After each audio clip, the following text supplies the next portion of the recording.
बिस्मिल्लाहिर्रहमानिर्रहीम। अस्सलाम वालेकुम व्यूअर्स, वेलकम करता हूं मैं आपको अपने चैनल एजाज़ ग्रीन लाइफ पर।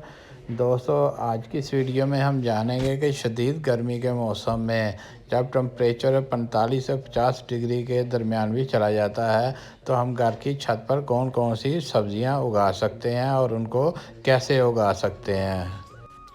दोस्तों, हम पहले बात कर लेते हैं भिंडी तोरी की। भिंडी तोरी एक सहज जान पौधा है, तो ये शदीद गर्मी में भी बड़ी आसानी से उग जाता है और उसके ऊपर बहुत सारी भिंडियाँ भी आती हैं। छत पर सब्जियां चाहे आप गमले में या ग्रो बैग में या क्यारियों में लगाएं, तो दोस्तों उसके लिए जो मिट्टी तैयार करनी है वो सबसे अहम है। तेज़ गर्मी में सब्जियां उगाने के लिए आपने जो मिट्टी तैयार करनी है उसमें 40% जो है वो आम खेत की मिट्टी होनी चाहिए और 20% जो है इसमें गोबर की खाद को शामिल कर लेना है और 20% ही आपने कंपोस्ट शामिल करनी है और 20% इसमें भल शामिल कर लेनी है। तो दोस्तों, इन चारों चीज़ों को आप शामिल करके जो मिट्टी तैयार करेंगे उसमें पौधों की ग्रोथ भी बेहतरीन होगी और इसमें नमी भी मौजूद रहेगी, जो तेज़ गर्मी में पौधों के लिए बहुत ज़रूरी है। भिंडी के पौधों पर बहुत ज़्यादा पत्ते आते हैं, जो तेज़ गर्मी में छतरी का किरदार अदा करते हैं।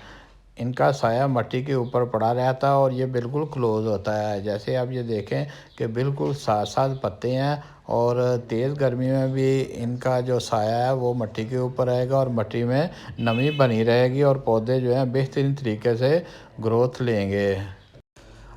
अगर आप सब्जियां ग्रो बैग्स या गमलों में उगाते हैं तो आपने तेज़ गर्मी में उनको जोड़ जोड़ के रखना है ताकि उनका साया एक दूसरे के ऊपर रहे और वो तेज़ गर्मी से बचे रहें। और कोशिश करनी है कि आपने इनको उस पोजीशन पे रखना है जहाँ तेज़ दोपहर की धूप जो है उससे बचे रहें।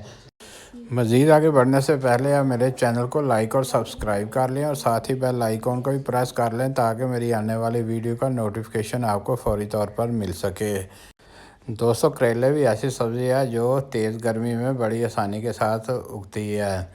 जहाँ पे आप करेले लगाएं आपने वहाँ पे कुछ झाड़ियाँ रख लेनी है और उनके पास ही आपने सीड जो है वो मिट्टी में लगा देने हैं। तो बेलें जो हैं वो झाड़ियों के ऊपर चढ़ जाएंगी और उनका साया नीचे मिट्टी के ऊपर रहेगा, जिसकी वजह से मिट्टी में नमी रहेगी और वहाँ पे ठंडक भी रहती है और करेले की बेलें बड़े अच्छे तरीके से ग्रो करेंगी। इसके ऊपर बहुत सारे फ्लावर भी आएंगे और इनको बहुत सारे करेले भी लगेंगे। जैसे ये देखें, मैंने वो स्टिक्स रखी हैं झाड़ियाँ, तो उनके ऊपर करेले की बेलें चढ़ी हुई हैं। तो दोस्तों, ये देखें कितनी अच्छी हार्वेस्टिंग भी मिल रही है। तो आप भी इनको इस तरह लगा सकते हैं और अच्छी हार्वेस्टिंग ले सकते हैं। गर्मियों की एक सब्ज़ी टमाटर भी है। वैसे तो इसके पौधे नवंबर में लगा दिए जाते हैं, लेकिन इनको आप जनवरी या फरवरी में भी लगा सकते हैं। ये मैंने फरवरी में लगाए थे और अब देखें इनके ऊपर अच्छी ग्रोथ हो चुकी है। ये क्यारी के अंदर मैंने पौधे लगाए हैं, तो यहाँ पे इनकी अच्छी ग्रोथ हो रही है, जिसकी वजह से इनका शेड जो है वो मिट्टी के ऊपर ही रहता है और मिट्टी के ऊपर नमी बनी रहती है। अगर आप इनको मिट्टी के ऊपर इसी तरह पौधों को रहने देंगे तो इनके ऊपर बहुत सारे फूल भी खिलेंगे और बहुत सारे टमाटर भी बनेंगे। अगर हम इनको स्टिक्स साथ बांध देते हैं, स्टिक्स की वजह से ये बिल्कुल स्ट्रेट ऊपर पौधे जाएंगे, जो सूरज की रोशनी सीधी पड़ेगी। तेज़ रोशनी पड़ने की वजह से इसकी ग्रोथ में कमी आ जाती है। तो दोस्तों, इसको आपने लगा देना पौधों को, तो इनको मिट्टी के ऊपर ही रहने देना है। तो यहाँ मिट्टी के ऊपर ही ये बेलों की टाइप में फैलते रहते हैं और इनके ऊपर फूल आएंगे और बहुत सारे टमाटर भी लगेंगे। अगर आपने पौधे गमले में या ग्रो बैग्स में लगाए हुए हैं तो वहाँ पे आप स्टिक्स बांध के इनको सहारा दे सकते हैं, क्योंकि तेज़ धूप में आप उनको उठा के छाँव में रख सकते हैं। लेकिन ये मेरे टॉप रूफ गार्डन में सीधी ऊपर से सूरज की धूप आती है तो इन पौधों के ऊपर पड़ती है। तो अगर मैं इनको स्टिक्स का सहारा दे के तो ऊपर की तरफ लेके जाऊंगा तो धूप की वजह से इनके पत्ते भी झुलस सकते हैं। लेकिन इसी तरह इकट्ठे रहने की वजह से दोस्तों इनके फूल बनेंगे और टमाटर भी जो है पत्तों के नीचे होंगे, जिसकी वजह से इनमें नमी रहेगी और एक अच्छी ग्रोथ और जूसी टमाटर जो हैं वो मिलेंगे। नेक्स्ट हम बात करते हैं पुदीने की। पुदीने को भी हम बड़ी आसानी के साथ ग्रो कर सकते हैं। इनको आप ग्रो बैग्स, गमलों या दूसरे पॉट्स में भी आसानी से ग्रो कर सकते हैं। इसके अलावा इसको क्यारियों में भी उगाएं तो दोस्तों इसकी बड़ी अच्छी पैदावार होती है। ये देखें, ये एक पुदीने की शाख है, ये क्रीपिंग करती हुई आगे की तरफ बढ़ रही है। तो दोस्तों ये इसका ट्रेंड यही होता है कि ये इनकी शाखें जो है मिट्टी के साथ साथ बढ़ती हैं और जहाँ पे इनके जॉइंट होते हैं वहाँ से नई जड़ें भी पकड़ लेती हैं और नए पौधे बन जाते हैं। और इस तरह ये पुदीना पूरी क्यारी में या गमला है या अगर आपके पास ग्रो बैग है तो वो पूरा भर जाएगा। पुदीने को ग्रो करना बहुत ही आसान है। आप किसी भी सब्ज़ी वाली दुकान से पुदीने की गट्ठी जो है वो ख़रीद सकते हैं और वहाँ से आप जो ख़रीद के लाएंगे वहाँ से पत्ते उतार के इस्तेमाल कर लें और जो टहनियाँ बचेंगी आप उनको मिट्टी में लगा दें। 3 से 4 हफ्तों में आपकी क्यारी में बहुत ही अच्छा पुदीना जो है वो ग्रो कर जाएगा।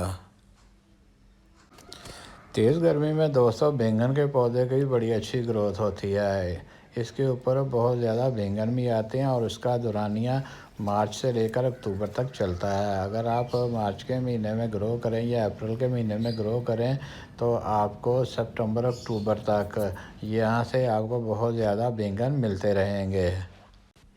बैंगन के पौधे का दोस्तों आप गमले, ग्रो बैग्स और या दूसरे कंटेनर्स में भी आसानी से ग्रो कर सकते हैं और इनके ऊपर एक अच्छी खासी फ्रूटिंग होती है। बरसात के मौसम से पहले पहले दोस्तों आपने बैंगन के ऊपर पेस्टिसाइड का एक स्प्रे ज़रूर करना है, क्योंकि मौसम बहार में बैंगन के पौधों के ऊपर सुंडियों का अटैक आ जाता है, जिसकी वजह से सुंडियां जो है बैंगनों में पैदा हो जाती हैं और हमारे बैंगन ख़राब हो सकते हैं। इसलिए बैंगन को बचाने के लिए आपने पेस्टिसाइड का एक स्प्रे ज़रूर कर देना है, तो पूरा सीज़न जो है आपके पौधों के ऊपर भरपूर बैंगन लगेंगे और तेज़ गर्मी में बैंगन की ग्रोथ भी अच्छी रहेगी। तेज़ गर्मी में दोस्तों आप जो एक और सब्ज़ी उगा सकते हैं वो घिया तोरी। घिया तोरी की अगर बेल अच्छी तरह आप ग्रो कर लें तो पूरा गर्मियों का सीज़न आपको घिया तोरी जो है वो बाज़ार से ख़रीदने की ज़रूरत नहीं पड़ेगी। घिया तोरी की 1-2 बेलें लग जाएं और अच्छे तरीके से ग्रो कर जाएं तो इनके ऊपर बहुत ज़्यादा घिया तोरियाँ आती हैं। दोस्तों अगर आप घिया तोरी को गमले में ग्रो करना चाहते हैं तो गमले या दूसरे कंटेनर का जो साइज़ है कम से कम 18 इंच होना चाहिए। अगर आप 18 इंच के गमले में बेलें लगाते हैं तो बड़े अच्छे तरीके से ग्रो करती हैं और उनके ऊपर फ्लावरिंग और फ्रूटिंग दोनों बेहतरीन होती हैं। घिया कद्दू दोस्तों, घिया कद्दू भी गर्मियों की एक बड़ी अहम सब्ज़ी है जिसका गर्मियों में बहुत ज़्यादा इस्तेमाल किया जाता है। तो तेज़ गर्मी में कद्दू को उगाना भी बहुत ही आसान है। दोस्तों ये सब सब्ज़ियां तेज़ गर्मियों में भी इजीली सरवाइव कर जाती हैं, तो इसलिए आप इनको घर पर आसानी से ग्रो कर सकते हैं। दोस्तों उम्मीद है आज की वीडियो आपके लिए फ़ायदेमंद साबित होगी। इसको लाइक और सब्सक्राइब कर दें और साथ ही बेल आइकॉन को भी प्रेस कर लें ताकि मेरी आने वाली वीडियो का नोटिफिकेशन आपको फ़ौरी तौर पर मिल सके। मिलेंगे नेक्स्ट वीडियो में। ओके, अल्लाह हाफिज़।